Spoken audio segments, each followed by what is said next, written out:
The studio lights blazed hot, the crowd murmured with restless excitement, and millions watched live as Sunny Hostin leaned forward in her chair, eyes sharp, voice loaded, ready to strike.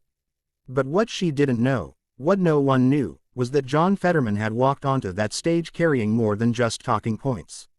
He carried a story, pain, purpose, and a truth powerful enough to turn the entire room, and the entire internet, upside down within minutes.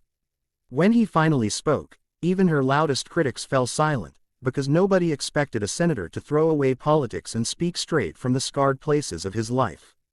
And by the time he finished, the only thing more shocking than his words was the applause that shook the walls. Sunny Hostin's voice was tight as she opened the segment. Senator Fetterman, your vote to reopen the government has angered many people. Some say you betrayed your own party. Care to explain why? The audience leaned in, cameras zoomed. Her tone carried accusation, sharp enough to cut. Fetterman sat still for a moment. His massive frame, casual hoodie, and calm expression made him look out of place in the polished studio. But his silence wasn't hesitation. It was preparation. He had faced harder moments in his life, moments when lights were far harsher than studio lamps. And he wasn't here to fight. He was here to be honest.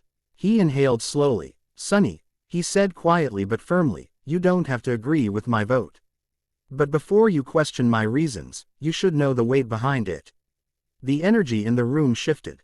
Even Sunny blinked, surprised by the softness in his voice. Fetterman continued, I met a woman last week, single mother, 2 kids. She works for a federal agency. Her paycheck is the only thing standing between her and homelessness. During the shutdown, she told me she was choosing between groceries and electricity. Not politics, not ideology, survival. The audience fell silent. Even those ready to criticize him lowered their phones. Sunny crossed her arms. But shouldn't you hold your ground? Don't you think reopening the government sends the wrong message about compromising? Her words echoed with challenge, a spark meant to ignite confrontation. But Fetterman didn't rise to the bait. Sunny, he said, leaning forward, if holding my ground means letting millions suffer, I don't want that ground. And if reopening the government is a compromise, then I'll compromise every single day to keep real people alive. A ripple moved through the audience, whispers, nods, a few claps that quickly grew louder. Sunny tried again. But your critics say. Fetterman raised a hand, gently but firmly stopping her. My critics weren't in the hospital with me when I fought through depression. They didn't see my kids cry because they thought I wouldn't come home. They didn't see my wife, stronger than anyone I've ever met, hold our family together while I tried to rebuild myself from the inside out. His voice cracked, not for weakness, just humanity. I know what it feels like to lose control of your life. To feel invisible, to suffer quietly, and I'll be damned if I let millions of families feel that just so I can look tough on the Senate floor. The audience erupted into applause, unexpected and overwhelming. People stood, some cheered, others wiped their eyes. Sunny, shifting uncomfortably, realized her line of attack had collapsed, not because she lost, but because Fetterman had chosen truth over ego, vulnerability over victory. Still, she pressed on, trying to maintain composure. But don't you think you're oversimplifying? Isn't there political strategy you're ignoring? Fetterman smiled. A slow, knowing smile.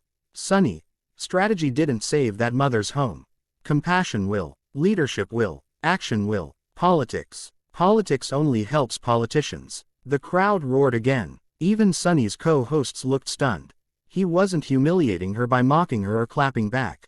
He was humiliating her by being more human, more grounded, more real than the format of the show allowed. She expected a political fight. Instead, she got a raw confession that made her criticisms feel shallow. Sunny sat back. For the first time, she had no comeback.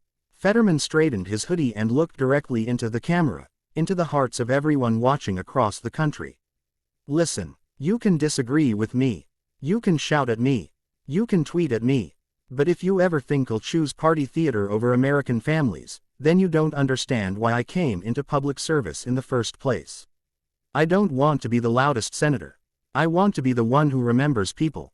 Silence again. Then thunderous applause.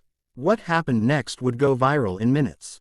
Sunny, trying to recover her position, said, well, Senator, I guess that's a perspective people will think about. But the internet was faster. Clips spread with captions like, Fetterman just ended the debate. This wasn't an interview, it was a masterclass. He didn't just respond, he connected. And the moment that truly stunned everyone was when a crew member backstage, wiping tears from her eyes, approached him after the show. My husband's furloughed, she said. Your vote meant food on our table this week. Fetterman didn't respond with a speech. He simply hugged her. A real hug. A human one. Sunny watched from a few feet away, contemplating everything that had just happened. She didn't look angry. She looked reflective. Because this wasn't humiliation by insult, it was humiliation by truth. Truth that revealed how disconnected political arguments can become from real human suffering. The next morning, talk shows replayed the clip.